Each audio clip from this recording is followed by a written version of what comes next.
नमस्कार, बायजूस आईएएस हिंदी में आप सभी का स्वागत है। और आज हम 23 अक्टूबर के द हिंदू समाचार पत्र में आए कुछ महत्वपूर्ण समाचारों का विश्लेषण करने वाले हैं। तो आइए शुरू करते हैं आज का समाचार विश्लेषण। सबसे पहले हम ये जान लेते हैं कि आज के इस सत्र में हम किन किन विषयों पर चर्चा करने वाले हैं। सबसे पहले जम्मू कश्मीर को लेकर के जो न्यूज़ आया है हम उसकी चर्चा करेंगे और यहाँ पर हम ये जानने का प्रयास करेंगे कि आखिर ये जम्मू कश्मीर का पब्लिक सेफ्टी एक्ट क्या है और इसके विषय में जो महत्वपूर्ण बातें हैं उसकी हम यहाँ पर चर्चा करने वाले हैं। इसके अलावा पर्यावरण संकट को लेकर के जो एडिटोरियल आया है हम उसकी भी यहाँ पर चर्चा करेंगे। भारत के द्वारा स्वच्छ ऊर्जा को लेकर के क्या योजनाएं बनाई जा रही हैं, इस पर जो एडिटोरियल आया है हम उसकी भी यहाँ पर चर्चा करने वाले हैं। केंद्र सरकार के द्वारा सुप्रीम कोर्ट में वेस्ट बंगाल में सीबीआई जांच कर सकती है या नहीं कर सकती है, इसको लेकर के जो एफिडेविट जमा किया गया है उस पर भी हम चर्चा करने वाले हैं। जानेंगे कि आखिर इस मामले में केंद्रीय जांच ब्यूरो के पास क्या पावर है। इसके अलावा इन विषयों पर आधारित मुख्य परीक्षा के अभ्यास प्रश्नों पर भी हम चर्चा करने वाले हैं। तो आइए शुरू करते हैं आज के इस सत्र को। आज के पेपर के पेज नंबर 1 पर एक न्यूज आया जिसका शीर्षक है nearly 700 detain in JNK ahead of Amit Shah visit. और ये टॉपिक जीएस पेपर 3 सिक्योरिटी से जुड़ा हुआ है। और जैसा कि हेडिंग से आप समझ सकते हैं कि यहाँ पर हमारे देश के गृह मंत्री अमित शाह का जम्मू और कश्मीर का दौरा होने वाला है और वहां पर उनके जाने से पहले जम्मू कश्मीर के पब्लिक सेफ्टी एक्ट का उपयोग किया गया है और वहां पर लगभग 700 लोगों को पकड़ा गया है, डिटेन किया गया है। इस न्यूज में सबसे इंपॉर्टेंट ये हो जाता है कि आखिर ये जम्मू कश्मीर का पब्लिक सेफ्टी एक्ट क्या कहता है और किस प्रकार से सरकार के द्वारा इसका उपयोग किया जाता है। जैसा कि आप सभी जानते हैं कि पब्लिक सेफ्टी एक्ट एक निवारक निरोध कानून है जो राज्य सरकार को बिना किसी मुकदमे के किसी व्यक्ति को 2 साल तक हिरासत में रखने की अनुमति देता है। आपको यहाँ पर ध्यान में रखना है कि हम यहाँ पर जम्मू कश्मीर के पब्लिक सेफ्टी एक्ट की बात कर रहे हैं और यहाँ पर आपको ये भी ध्यान में रखना है कि इस एक्ट को सबसे पहले 1978 में शेख अब्दुल्ला, जो कि फारूक अब्दुल्ला के पिता हैं, उनके द्वारा पेश किया गया था। लेकिन उस समय इसका उद्देश्य थोड़ा अलग था। इसका उद्देश्य जम्मू और कश्मीर में लकड़ी की तस्करी को रोकने के लिए और तस्करों को जेल में रखने के उद्देश्य से लाया गया था। लेकिन अभी इसका इस्तेमाल जम्मू और कश्मीर में शांति व्यवस्था बनाए रखने के लिए किया जाता है। आप सभी जानते हैं कि अगर किसी व्यक्ति को पुलिस हिरासत में लिया जाता है तो उस व्यक्ति को हिरासत में लिए जाने के 24 घंटे के भीतर उसे मजिस्ट्रेट के सामने पेश किया जाता है। लेकिन यहाँ पर जो पब्लिक सेफ्टी एक्ट है उसके तहत राज्य को अदालत में पेश किए बिना ही किसी व्यक्ति को पकड़ने की अनुमति है। और अगर राज्य किसी व्यक्ति को पब्लिक सेफ्टी एक्ट के तहत गिरफ्तार करता है तो यहाँ पर कहा गया है कि ऐसा आदेश पारित करने के 4 सप्ताह के भीतर सरकार को इस मामले को एक सलाहकार बोर्ड के पास भेजना होगा और इस सलाहकार बोर्ड को आदेश के 8 सप्ताह के भीतर अपनी सिफारिशें देनी होंगी। यदि बोर्ड को लगता है कि जो कारण सरकार ने बताए हैं वो सही हैं, तो सरकार उस व्यक्ति को 2 साल तक गिरफ्तार करके रख सकती है। यह एक बहुत ही महत्वपूर्ण बात है जिसको आपको ध्यान में रखना है। तो जिस तरीके से आम मामले में प्रक्रिया होती है उस तरह की प्रक्रिया इसके तहत नहीं किया जाता। यहाँ पर जो व्यक्ति गिरफ्तार होता है उसके पास सीमित अधिकार होते हैं। आमतौर पर आप सभी जानते हैं कि जब किसी व्यक्ति को गिरफ्तार किया जाता है तो उसे अपने कानूनी बचाव का अधिकार होता है, वह गिरफ्तारी को चुनौती दे सकता है। लेकिन जब किसी व्यक्ति को पब्लिक सेफ्टी एक्ट यानी कि PSA के तहत गिरफ्तार किया जाता है तो उसके पास सलाहकार बोर्ड के समक्ष यह अधिकार नहीं होता। और जब तक कि आप यह प्रूफ नहीं कर देते कि जिस आधार पर आपको नजरबंद किया गया है वो अवैध है, तब तक यहाँ पर आपको छोड़ा नहीं जाता। आपको यहाँ पर ध्यान में रखना है कि इस कानून के तहत अगर किसी को नजरबंद किया जाता है तो यहाँ पर हिरासत में लिए गए व्यक्ति के रिश्तेदारों के द्वारा एक बंदी प्रत्यक्षीकरण याचिका के माध्यम से इसे चुनौती दी जा सकती है। आप सभी जानते हैं बंदी प्रत्यक्षीकरण एक रिट है और यहाँ पर हाई कोर्ट और सुप्रीम कोर्ट के पास ये पावर है कि वह इन याचिकाओं को सुने और अगर उसे लगता है कि किसी व्यक्ति को गलत तरीके से नजरबंद किया गया है तो यहाँ पर सर्वोच्च न्यायालय और उच्चतम न्यायालय इस नजरबंदी को समाप्त भी कर सकता है। आपको इस कानून की धारा 13 के दूसरे हिस्से को भी याद रखना है। धारा 13(2) के अनुसार हिरासत में लिए गए व्यक्ति को किस कारण से उसके ऊपर कार्रवाई की गई है, उसके कारण को भी बताने की आवश्यकता नहीं है अगर यह निर्णय लिया जाता है कि ऐसा करना सार्वजनिक हित के खिलाफ है। तो आप देख सकते हैं कि यहाँ पर बहुत ही कड़े नियम और कानून बनाए गए हैं और इसी का उपयोग करके जम्मू कश्मीर में अभी लगभग 700 लोगों को अरेस्ट या फिर नजरबंद किया गया है। अगर हम संविधान की बात करें तो आपको ध्यान में रखना है कि हमारे संविधान का अनुच्छेद 22 का जो पहला भाग है, जिसे हम 22A के नाम से जानते हैं, उसमें कहा गया है कि गिरफ्तार किए गए किसी भी व्यक्ति को इस तरह की गिरफ्तारी के आधार के बारे में सूचित किए बिना हिरासत में नहीं लिया जा सकता और ना ही उसे परामर्श करने और अपने पसंद के वकील के द्वारा बचाव करने के अधिकार से वंचित किया जा सकता है। तो यहाँ पर आपको ये देख लेना है कि आखिर हमारे संविधान में किसी व्यक्ति के गिरफ्तारी को लेकर के क्या अधिकार दिए गए हैं। आपको यहाँ पर अनुच्छेद 22B को भी याद रखना है, जिसमें कहा गया है कि अगर किसी व्यक्ति को गिरफ्तार किया जाता है तो उस व्यक्ति को 24 घंटे की अवधि के भीतर निकटतम मजिस्ट्रेट के सामने पेश किया जाएगा और अगर ऐसे किसी व्यक्ति को इससे अधिक समय तक हिरासत में रखना है तो मजिस्ट्रेट के आदेश पर ही ऐसा किया जा सकता है। तो आप यहां पर देख सकते हैं कि 22A और 22B गिरफ्तार होने वाले नागरिकों को भी कुछ अधिकार देता है। हालांकि अगर हम अनुच्छेद 22(3)B की बात करें तो यहां पर कहा गया है कि सरकार राज्य सुरक्षा और सार्वजनिक व्यवस्था के नाम पर लोगों की व्यक्तिगत स्वतंत्रता का जो अधिकार है उसे प्रतिबंधित कर सकता है और इसी का उपयोग करते हुए यहाँ पर सरकार के द्वारा ऐसे कानून बनाए गए हैं। तो यहाँ पर कुछ इंपॉर्टेंट बातें मैंने आपको पब्लिक सेफ्टी एक्ट से जुड़ी हुई बता दी हैं, जिसको कि आपको ध्यान में रखना है और इसी को ध्यान में रख करके इस न्यूज़ को पढ़ना है। आइए एक और न्यूज़ की हम यहाँ पे चर्चा कर लेते हैं। आज के पेपर के पेज नंबर 6 पर एक एडिटोरियल आया जिसका शीर्षक है development that is mindful of nature और ये टॉपिक जीएस पेपर 3 इन्वायरमेंट से जुड़ा हुआ है। और जैसा कि आप सभी जानते हैं कि केरला में भारी बारिश हुई है, भूस्खलन हुए हैं, बाढ़ आई है और उसके कारण 21 अक्टूबर तक 42 लोगों की मृत्यु यहाँ पर इस कारण से हो चुका है। और इसी को ध्यान में रखते हुए यह एडिटोरियल लिखा हुआ है जिसमें यह बताने का प्रयास किया जा रहा है कि ये जो सारी घटनाएं केरला में हो रही हैं उसको देखते हुए जिस तरीके से केरला के अंदर निर्माण कार्य चल रहा है, उसका जो विकास हो रहा है, उसको अब रिव्यू करने का समय आ गया है। यहाँ पर यह बताने का प्रयास किया गया है कि जिस तरीके से केरला का विकास हो रहा है वह कहीं ना कहीं इसके लिए जिम्मेदार है।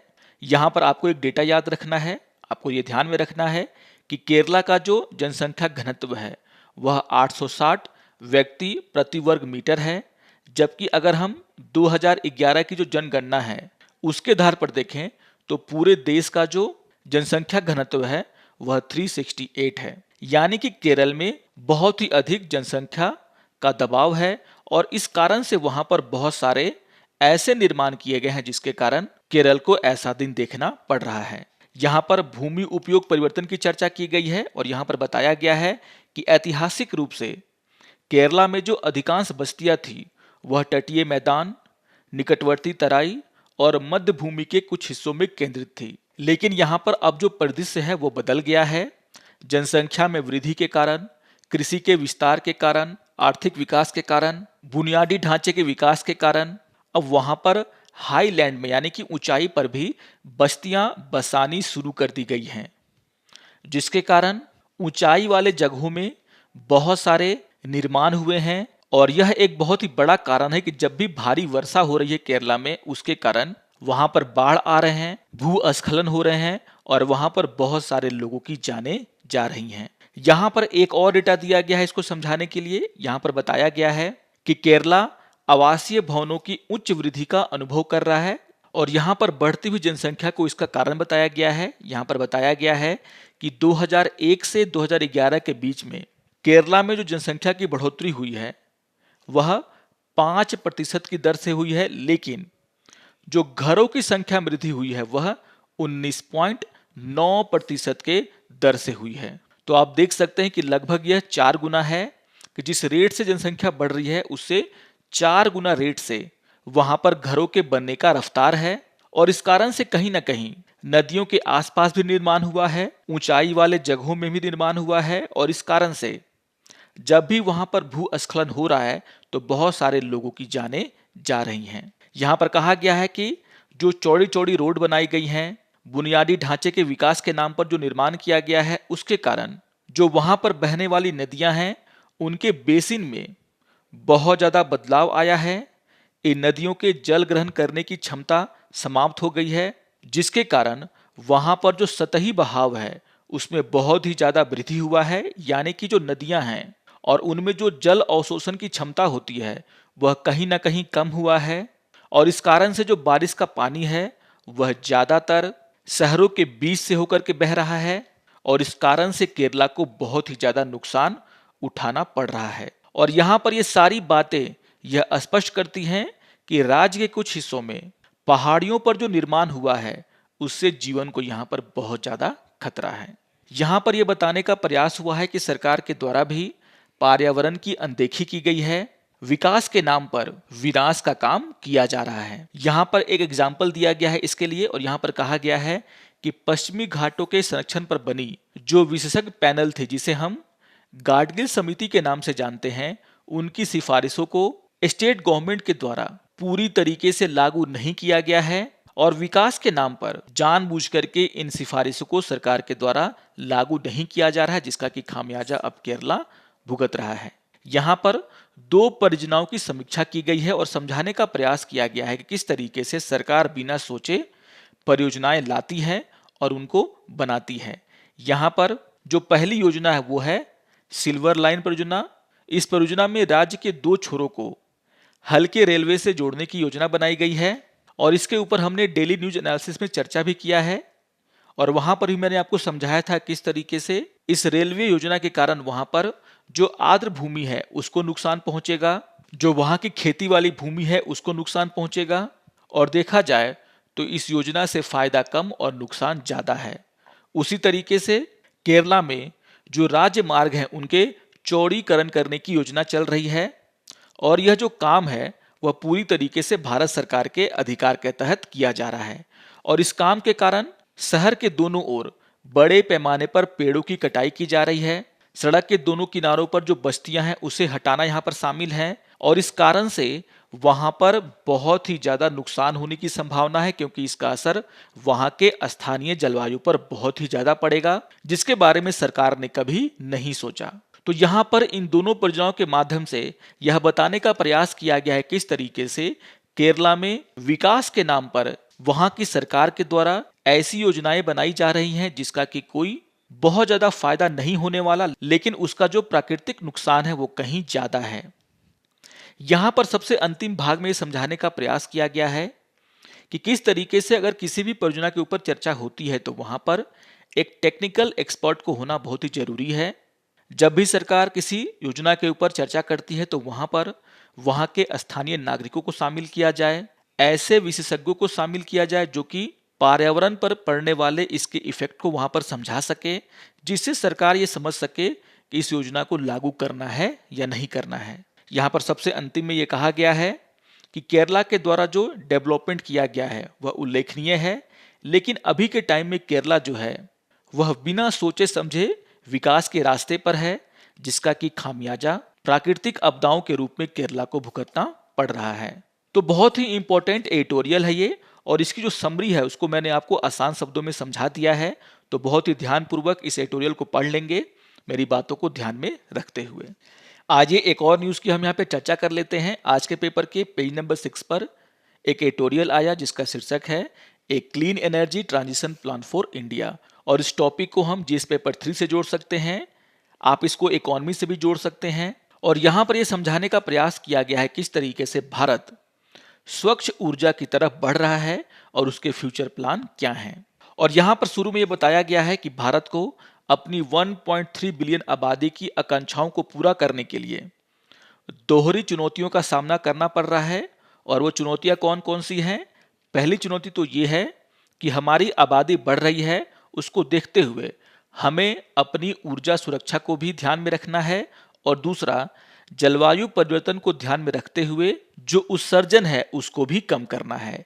तो यहाँ पर सरकार को पर्यावरण और ऊर्जा सुरक्षा दोनों को ध्यान में रख करके काम करना है, और इसी को यहाँ पर समझाने का प्रयास किया गया है किस तरीके से सरकार के द्वारा इन्हीं दो बातों को ध्यान में रखते हुए भविष्य की योजनाएं बनाई गई हैं। यहाँ पर यह बताया गया है कि 2011 से 2017 के बीच में जो थर्मल पावर प्लांट हैं, उनका जो उत्पादन है वह 94 गीगावाट से बढ़कर के 192 गीगावाट हो गया है।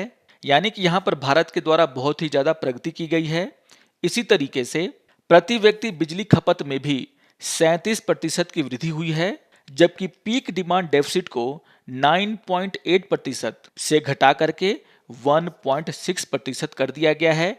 और यहाँ पर जो 9.8% है, ये डेटा 2010-11 का है, और यहाँ पर जो डेफिसिट को घटाया गया है वह जो डेटा है वह 2016-17 का है। तो ये डेटा आपके लिए बहुत ही इंपॉर्टेंट है। जब भी आप मेंस के इस तरह के क्वेश्चन लिखते हैं तो अगर आपको ये डेटा याद रहेंगे तो वहां पर आपको उत्तर लिखने में आसानी होगी। तो यहाँ पर आप ध्यान में रखेंगे कि 2011-17 के बीच में भारत के द्वारा जो ऊर्जा का उत्पादन है उसमें बढ़ोतरी किया गया है, और खास करके थर्मल पावर प्लांट के द्वारा जो ऊर्जा उत्पन्न की जाती है उसमें काफी वृद्धि हुई है। यानी कि भारत ने अपनी ऊर्जा सुरक्षा को देखते हुए यहाँ पर काफी चेंजेस किए हैं। आप सभी जानते हैं, इस पर हमने चर्चा भी किया है कि भारत में जितना भी बिजली का उत्पादन होता है उसमें जो सबसे बड़ा योगदान है वह कोयले का है। यानी कि जो थर्मल पावर प्लांट हैं उसके द्वारा लगभग 70% से ज्यादा बिजली का उत्पादन किया जाता है। और अगर हम ऊर्जा के अन्य स्रोत की बात करें तो आप यहाँ पर देख सकते हैं कि हाइड्रो, विंड, सोलर और अदर जो रिन्यूएबल एनर्जी के सोर्स हैं उससे जो है भारत लगभग 24% तक बिजली का उत्पादन अभी कर रहा है।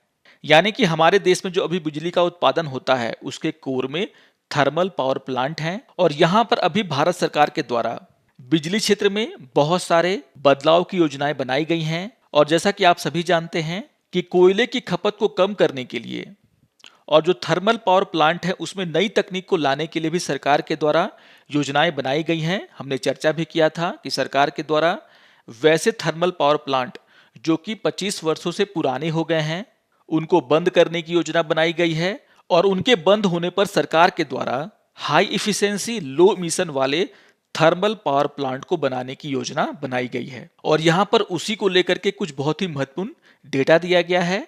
और यहाँ पर कहा गया है कि सरकार के द्वारा जो थर्मल पावर प्लांट है जो कि काफी पुराने हैं उनको सेवानिवृत्त करने की योजना बनाई गई है।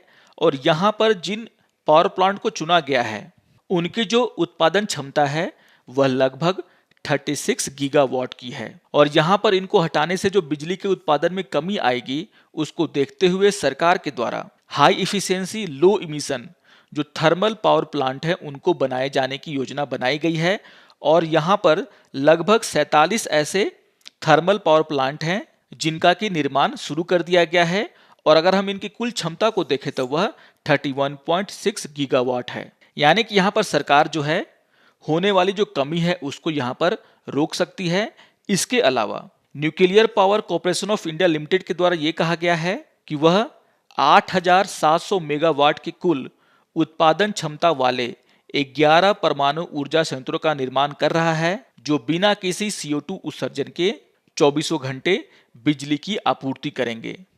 तो यहाँ पर जो दूसरा पॉइंट था कि सरकार को अपनी ऊर्जा सुरक्षा पर भी ध्यान देना है और अपने पर्यावरण पर भी ध्यान देना है, उसको देखते हुए सरकार के द्वारा वैसे थर्मल पावर प्लांट जो कि बहुत ही ज्यादा उत्सर्जन करते हैं उनको बंद करने की योजना बनाई गई है। उनके जगह पर हाई एफिशिएंसी लो इमिशन वाले जो थर्मल पावर प्लांट हैं उनको देश में लगाया जा रहा है।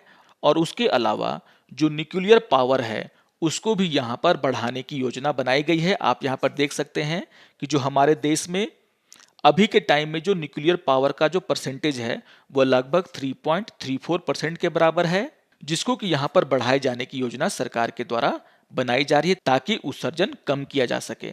यहाँ पर क्षमता वृद्धि को लेकर के भी चर्चा की गई है और कहा गया है कि जो थर्मल पावर प्लांट की कुल स्थापित क्षमता है वह 2029-30 तक 209 गीगावाट के मौजूदा स्तर से बढ़कर के 220 गीगावाट हो जाएगी। यानी कि यहाँ पर ज्यादा बिजली का उत्पादन किया जाएगा 2021 के मुकाबले। और इसके अलावा 15 गीगावाट के जो परमाणु संयंत्र हैं उन्हें भी यहाँ पर विकसित कर लिया जाएगा। और अगर दोनों को मिला दिया जाए 220 प्लस 15, तो यहाँ पर आप देखेंगे कि 235 गीगावाट बिजली का उत्पादन जो है 2029-30 तक यहाँ पर इन दोनों के द्वारा किया जाएगा, और जिससे कि लगभग 80% जो मांग है वह पूरी हो जाएगी भारत में। और यहाँ पर एक जो इंपॉर्टेंट डेटा है वो ये है कि थर्मल पावर प्लांट से जो बिजली उत्पादन किया जाता है और उसका जो स्तर है 2020-21 में लगभग 71% के आसपास है, उसे सरकार के द्वारा 2029-30 तक घटा करके 57% तक करने की उम्मीद है। तो यहाँ पर जो कोयले से बिजली उत्पन्न होते हैं उसका जो प्रतिशत है उसको घटाने के ऊपर सरकार काम कर रही है। तो यहाँ पर कोयले से जो बिजली उत्पन्न होती है उसका जो प्रतिशत है वह 71% से घट करके 57% तक करने की योजना बनाई जा रही है। और यहाँ पर यह भी कहा गया है कि जितने भी थर्मल पावर प्लांट हैं उनमें जो हाई एफिशिएंसी लो इमिशन वाले जो थर्मल पावर प्लांट हैं उनकी जो हिस्सेदारी है वह 2029-30 तक 44% हो जाएगी। अभी के टाइम में इनकी जो हिस्सेदारी है वह 25% के आसपास है, जिसको कि यहाँ पर सरकार बढ़ाने की योजना बना रही है। यानी कि ऐसे थर्मल पावर प्लांट जिनके द्वारा उत्सर्जन कम किया जाएगा उनको सरकार के द्वारा बढ़ावा दिया जा रहा है। और यहाँ पर आपको ये भी ध्यान में रखना है कि अभी के टाइम में पुरानी प्रौद्योगिकी से चलने वाले जो थर्मल पावर प्लांट हैं उनका जो हिस्सेदारी है बिजली उत्पादन में वह 46% के आसपास है, जो कि 2029-30 तक 4% हो जाएगा। यानी कि हम अपनी ऊर्जा सुरक्षा को भी बनाए रखेंगे और जो उत्सर्जन है हम उसको भी यहाँ पर कम करने को लेकर के प्रयास करते रहेंगे। और यहाँ पर कहा गया है कि अगर ये जो पुराने थर्मल पावर प्लांट है उनको बंद कर दिया जाता है, हटा दिया जाता है, तो इससे बिजली क्षेत्र से कुल जो CO2 का उत्सर्जन है उसमें 57 मैट्रिक टन की कमी यहाँ पर देखने को मिलेगी। तो जैसा कि मैंने कहा कि यहाँ पर जो भारत का प्लान है वो ये है कि अपनी बढ़ती आबादी को देखते हुए ऊर्जा सुरक्षा के ऊपर भी ध्यान देना, और दूसरा कि जो उत्सर्जन की समस्या है उसको भी यहाँ पर कम करना। तो यहाँ पर बहुत सारे डेटा दिए गए हैं जो कि आपके लिए बहुत ही काम के हैं। एग्जाम में इन डेटा का अगर आप उपयोग करते हैं तो अगर ऐसा क्वेश्चन आपके सामने आता है मेंस का, तो आप आसानी से अपने उत्तर को बहुत ही अच्छा स्वरूप दे सकते हैं। तो इन डेटा को आप जरूर नोट कर लेंगे, आगे आपको काम आने वाले हैं। आइए एक और न्यूज़ की हम यहाँ पे चर्चा कर लेते हैं। आज के पेपर के पेज नंबर 1 पर एक न्यूज़ आया जिसका शीर्षक है West Bengal can not bar CBI centre tell supreme court, और ये टॉपिक जीएस पेपर 2 पॉलिटी से जुड़ा हुआ है।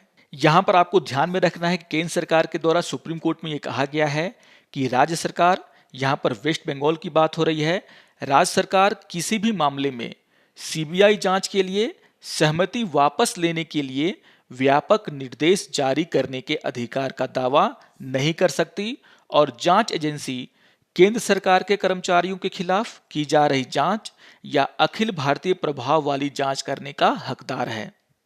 आपको यह ध्यान में रखना है कि केंद्र ने पश्चिम बंगाल सरकार के एक मुकदमे के जवाब में एक हल्फनामा जो है वहां पर सुप्रीम कोर्ट में पेश किया है, जिसमें आरोप लगाया गया था कि CBI कानून के तहत राज्य से मंजूरी हासिल किए बिना चुनाव के बाद के हिंसा के मामलों को आगे बढ़ा रही है। यानी कि अगर CBI को इन मामलों की जांच करनी है तो यहाँ पर उसे पहले राज्य सरकार से अनुमति लेना होगा और फिर वह यहाँ पर जांच कर सकती है। यहाँ पर आपको ध्यान में रखना है कि पश्चिम बंगाल के द्वारा सुप्रीम कोर्ट में ये कहा गया है कि उसने 2018 में ही CBI से सामान्य सहमति वापस ले लिया है, और इसीलिए अगर CBI को किसी मामले की जांच करनी है तो यहाँ पर उसे सबसे पहले राज्य सरकार से अनुमति लेना होगा, तभी वह जाकर के इन जांचों को आगे बढ़ा सकती है।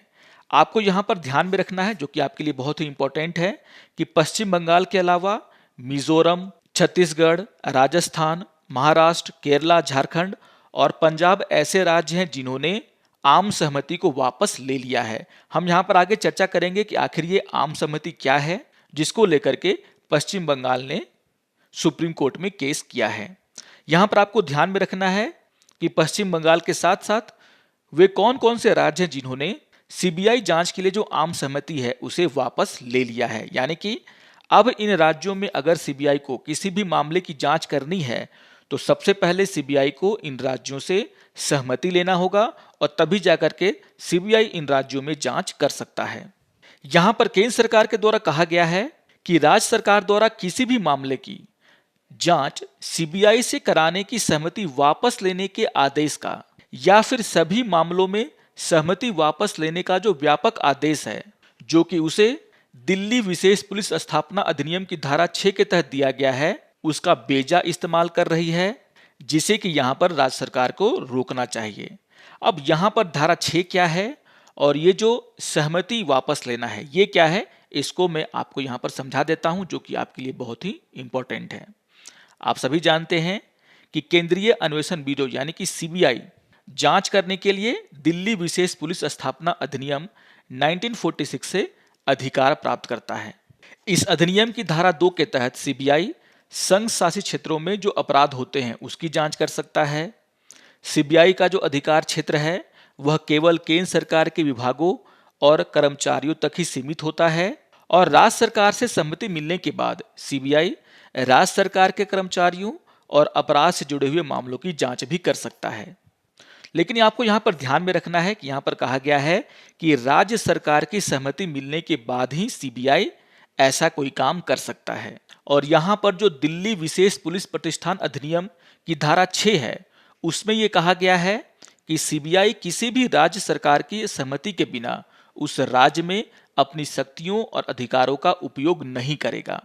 यानी कि अगर सीबीआई को किसी राज्य में कोई कार्रवाई करनी है तो यहां पर धारा 6 के मुताबिक सबसे पहले उस राज्य से अनुमति लेना होगा और तभी जाकर के सीबीआई अपनी शक्तियों का उपयोग वहां पर कर सकता है। यहां पर आपको ध्यान में रखना है कि सीबीआई जांच के लिए दो तरह की सहमति की यहां पे चर्चा की गई है, एक है सामान्य और दूसरा है विशिष्ट। जब कोई राज्य किसी मामले में जांच के लिए सीबीआई को एक सामान्य सहमति देता है तो एजेंसी जांच के संबंध में या हर मामले के लिए हर बार उस राज्य में प्रवेश करने के लिए नई अनुमति लेने की आवश्यकता नहीं होती। यानी कि अगर एक बार राज्य के द्वारा सीबीआई को सामान्य सहमति दे दी गई तो इसका मतलब ये होता है कि सीबीआई जब भी किसी मामले की जांच करेगी जो उस स्टेट से जुड़ा हुआ है तो यहां पर हर बार सीबीआई को उस राज्य से अनुमति लेने की आवश्यकता नहीं है। और अगर राज्य के द्वारा सीबीआई से सामान्य सहमति वापस ले लिया जाता है तो सीबीआई को संबंधित राज्य सरकार से जांच के लिए केस के आधार पर प्रत्येक बार सहमति लेने की आवश्यकता होती है। और यही काम यहां पर वेस्ट बंगाल सरकार के द्वारा किया गया है।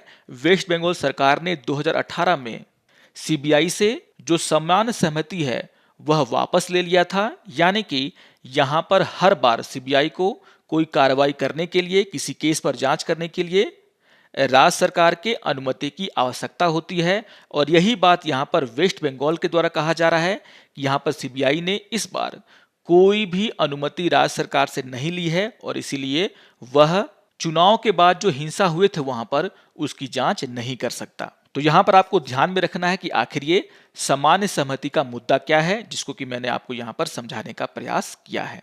आइए अब इन विषयों पर आधारित मुख्य परीक्षा के अभ्यास प्रश्नों पर चर्चा कर लेते हैं। यहां पर क्वेश्चन नंबर 1 है, मानव विकास में केरल की उपलब्धियां असामान्य है, लेकिन अब यह एक नासमझ उपभोक्तावाद में फंस गया है जो इसके भविष्य के लिए खतरा है। इसे बदलने की आवश्यकता है, चर्चा करें। तो हमने इस एडिटोरियल पर इन सभी बातों की चर्चा की है। आपको यहां पर समझाना है कि किस तरीके से हाल के दिनों में केरला में जो प्राकृतिक आपदाएं हैं वो बढ़ती जा रही हैं और यहां पर कहीं ना कहीं केरला का जिस तरीके से विकास किया जा रहा है वह इसका एक बहुत बड़ा कारण है। आइए एक और क्वेश्चन पर चर्चा कर लेते हैं। क्वेश्चन नंबर 2 है, भारत का स्वच्छ ऊर्जा संक्रमण योजना स्वदेशी प्रौद्योगिकी के साथ संसाधनों का अनुकूलन करके जलवायु परिवर्तन समन्वय के प्रति प्रतिबद्धता को प्रदर्शित करता है, व्याख्या करें। तो बहुत ही इंपॉर्टेंट क्वेश्चन है और यहाँ पर इस एडिटोरियल में हमने उन सभी डेटा का जिक्र किया है जिसे आप यहाँ पर समझा सकते हैं कि किस तरीके से भारत स्वच्छ ऊर्जा की तरफ बढ़ रहा है, कौन कौन से काम यहाँ पर किए जा रहे हैं, कैसी योजनाएं बनाई गई हैं। यहाँ पर जो डेटा हैं उन सभी का आप उपयोग करें। आशा करता हूं कि आपको आज का यह समाचार विश्लेषण पसंद आया होगा। सारे टॉपिक्स बहुत ही इंपॉर्टेंट मुद्दे से जुड़े हुए हैं और यहाँ पर जो भी इंपॉर्टेंट बातें हैं मैंने आपको यहाँ पर बताने का प्रयास किया है और अगर आपको ये वीडियो अच्छा लगे तो आप जरूर इसे लाइक करें, शेयर करें और दूसरों को भी सब्सक्राइब करने के लिए प्रेरित करें। तो मिलते हैं समाचार विश्लेषण के अगले अंक में, तब तक के लिए नमस्कार और धन्यवाद।